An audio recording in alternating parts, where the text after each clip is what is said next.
Olá pessoal, tudo bem? Estou aqui de volta para a gente continuar as nossas discussões a respeito do direito internacional público.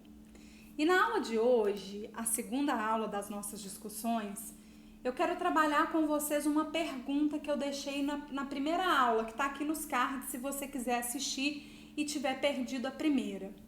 Eu disse para vocês que o direito internacional público é aquele que regula as relações da sociedade internacional.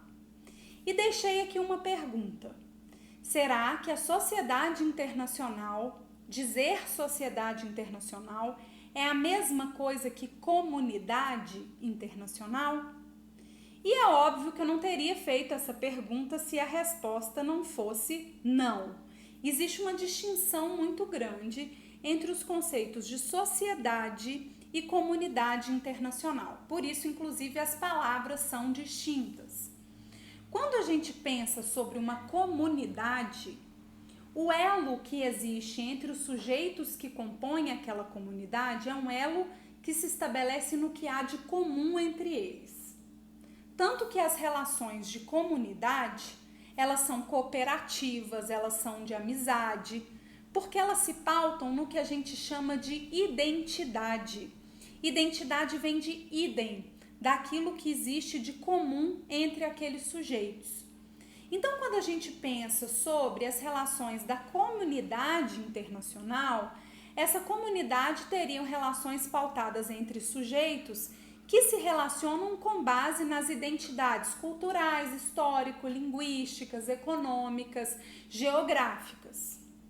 Entretanto, porém, todavia e contudo, eu lhes pergunto, quando vocês leem as notícias a respeito de relações internacionais, conflitos entre estados ou até mesmo tratados que são ratificados entre eles, dá aquela sensação no coração de que essas relações são pautadas em amizade?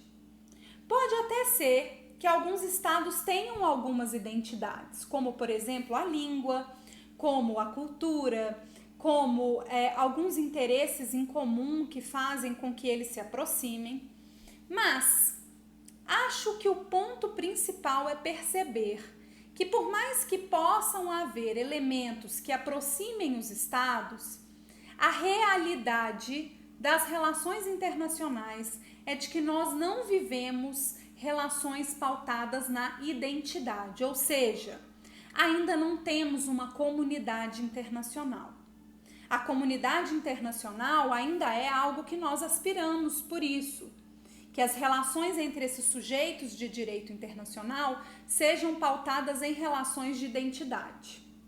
O que nós percebemos, e por isso na primeira aula eu disse para vocês que o direito internacional público é aquele que regula as relações da sociedade internacional, o que nós percebemos é que os sujeitos de direito internacional, recapitulando, os estados, as organizações internacionais, as coletividades estatais e as coletividades não estatais, eles vão se relacionar no âmbito das relações internacionais com relações pautadas não nas identidades, mas nos interesses. Então, quando a gente pensa sobre isso, é importante dizer que os interesses hoje, num sistema capitalista e ainda muito moderno, depois vamos discutir a modernidade aqui, e ainda muito moderno, existem dois vieses fundamentais de análise das relações internacionais que vão ser determinantes para se dizer se um Estado será bem recebido ou acolhido e se terá muitos aliados ou não. O primeiro é o critério econômico.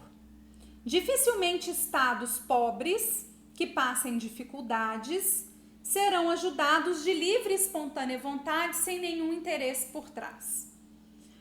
E os estados que têm muito poder econômico, que a teoria do realismo chama de poder latente, muitas vezes para imprimir nessa sociedade internacional o tamanho de seu poder, eles vão investir no segundo tipo de poder, que é importantíssimo, que é o chamado poder militar.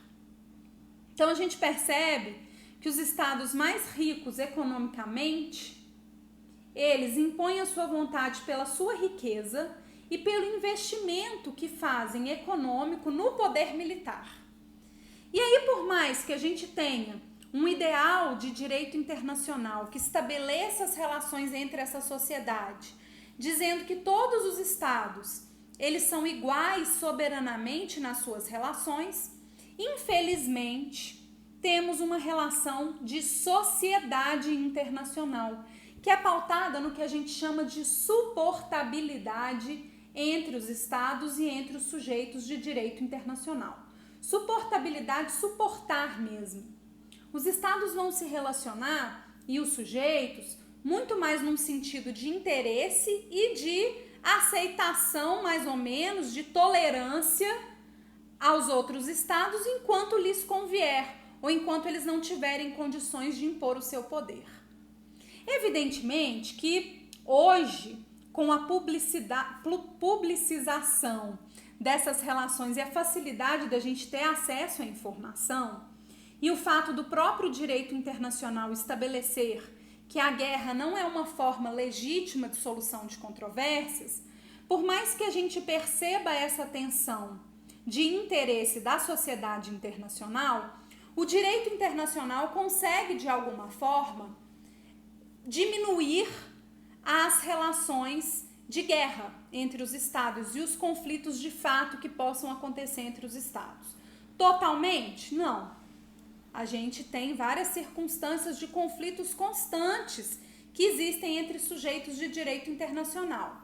Mas, cada vez mais, percebemos que mesmo que essa relação seja pautada no interesse econômico, no interesse militar, e aí quando eu digo econômico e militar, eu estou dizendo também de riquezas que cada estado possa ter, nós percebemos claramente que existe sim uma capacidade do direito internacional aliado à possibilidade e à facilidade que temos hoje de termos acesso à informação, de se fazer o controle a essas arbitrariedades.